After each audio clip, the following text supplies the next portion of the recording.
Imagine standing in the path of a tornado, its furious winds spinning at over 300 miles per hour.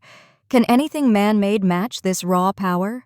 Now picture the fastest roller coaster in the world, hurtling at speeds of 150 miles per hour. But does it spin as fast as a tornado?